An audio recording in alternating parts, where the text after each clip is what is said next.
Yan. You do the cytoplasmic division. Okay? So now you have the 8 for each cell because you have 2 cells now after the telophase. Okay? Question. Okay, so let's move on.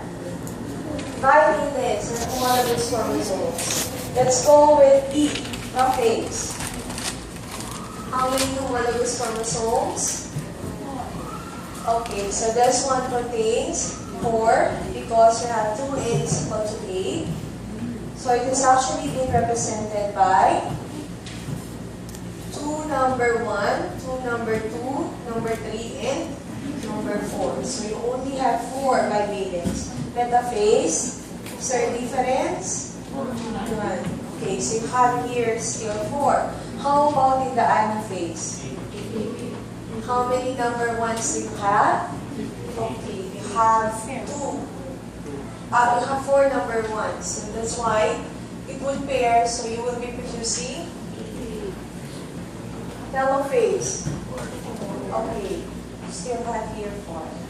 Question? Sigurado?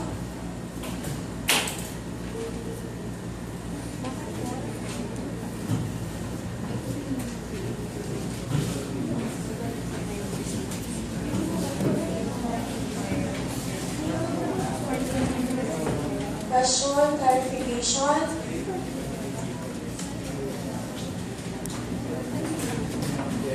Nasa, madali ito kapag nakakita nyo nakaganyan. Naka-table. Because you have the pattern. Ang masaklat dito, when you are trying to answer this one in a problem in your exam, halo-halo yan. For example, I will be asking for the bivalence during anaphase 1, anaphase 2. So, hindi na makikita yung table na yan. So, you have to imagine that you have 10 questions that will be given in your exam. And that 10 question is actually part of the 100 items. Okay? So if you're going to draw everything here, so you will only answer the 5 question of that 10 item question, but you will not answer your 90 items more. Okay? So mauubos ang oras nyo kung mag-drawing kayo. You have to imagine this one. Okay? So you have to make a way wherein you can imagine what is actually happening. What is the status of the chromosome? Is the chromosome made up of sister chromatid or it is now made up of a single chromatid? Okay? Question? Okay, so let's move on. Medyo didituin ko pa kayo ha because we have still meiosis 1 and 2.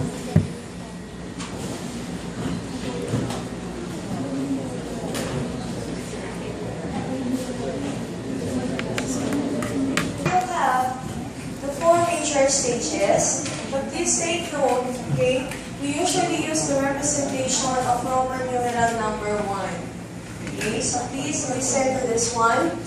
Don't ask me again about this.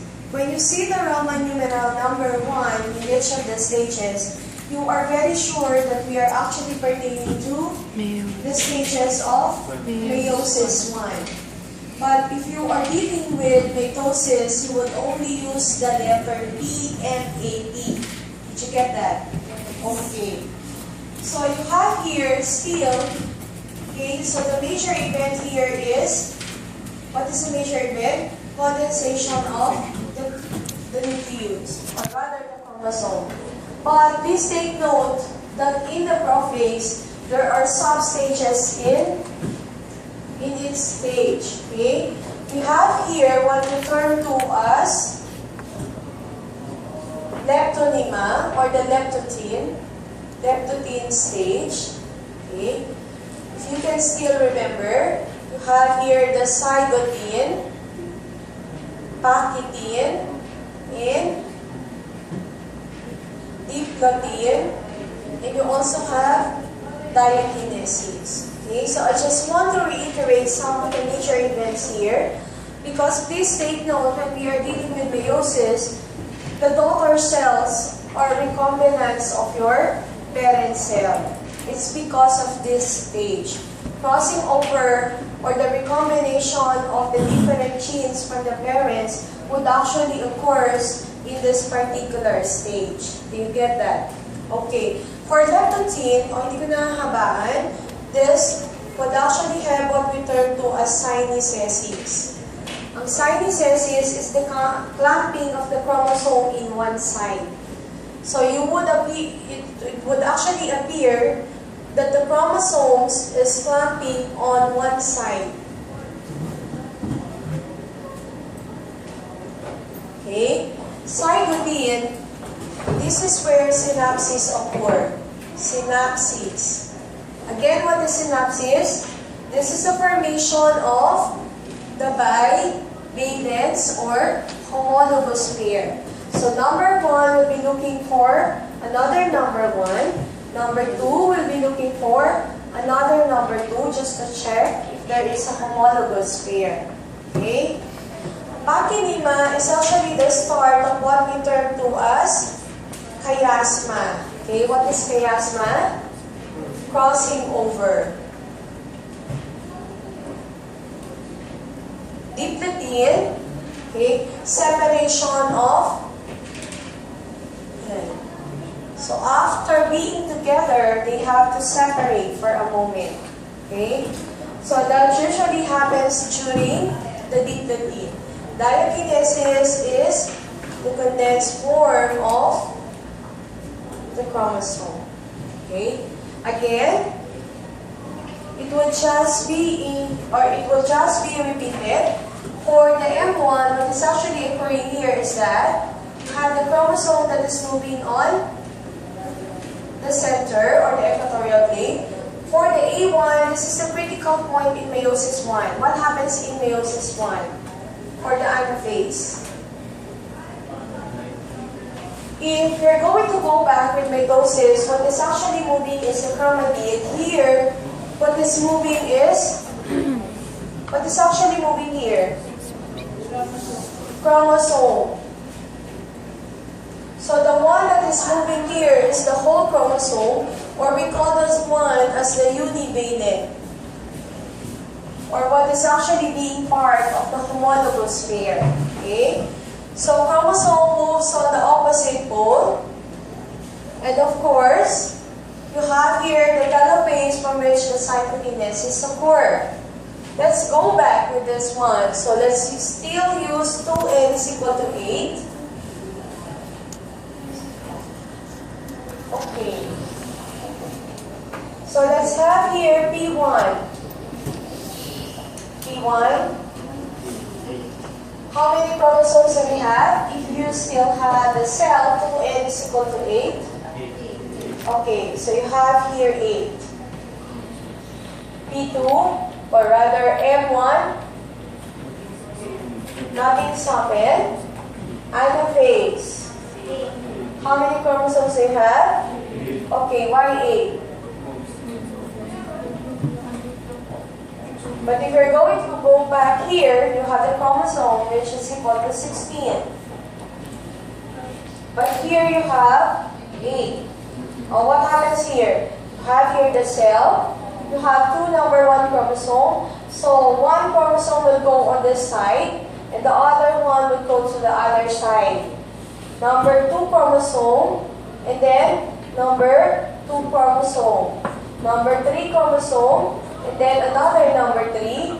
Number 4 chromosome, and another number 4. That's why you still have 8 chromosomes. Did you get that? Okay. Let's go to telophase 1. How many chromosomes do you have now? Okay, you only have 4. Because they move to the other cell. Chromatids. P1, 16. Because each of the chromosome is actually made up of sister chromatids or 2 chromatids. M1, 16. A1, A1, B1, B1. Okay, so you have here 8. Centromere, B1, 8. M1. M1. 81. 4. 81. 8. D1. 4. Okay. Next. Bivalence. D1.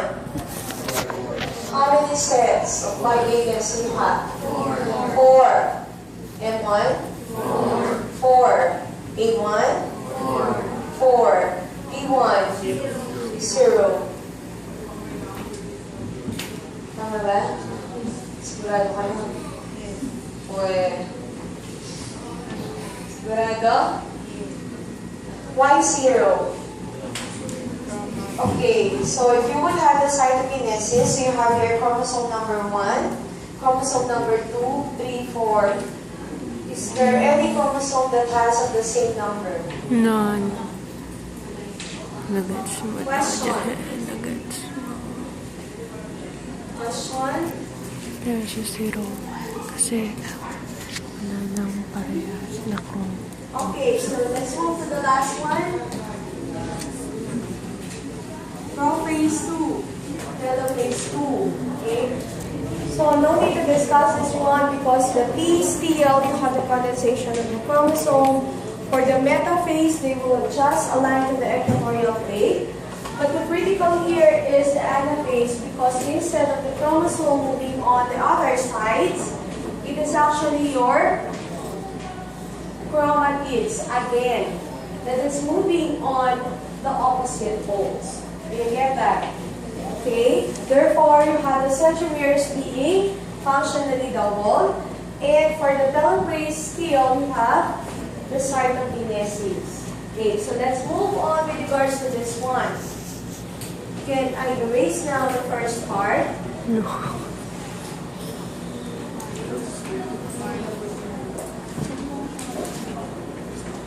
Okay, so let's move here. T2. How many chromosomes do you have? Product of P1.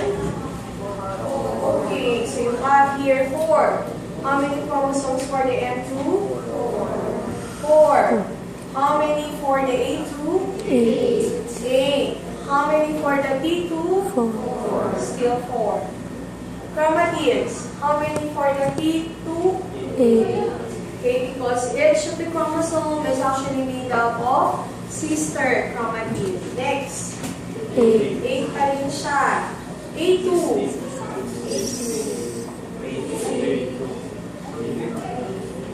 A2.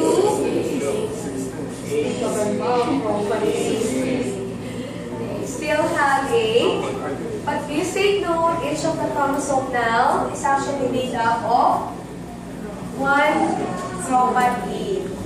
Okay? Dito, you are actually have the chromosome having 2 chromatids. Now, you now have your chromosome having 1 chromatid. That's why it's actually equal to 8. Next, T2. 4. T2? 4. Okay, 4. Let's move on. Centromeres. 4. 4. Okay, so M2? 4. A2? 8. 8. T2? 4. 4. Let's go to the last one.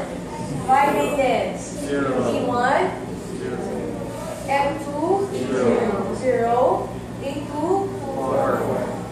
A2? 4. 4. T2? 0. 0. Okay, question. Question in regards to this one. Okay, so please, this is my experience with my students.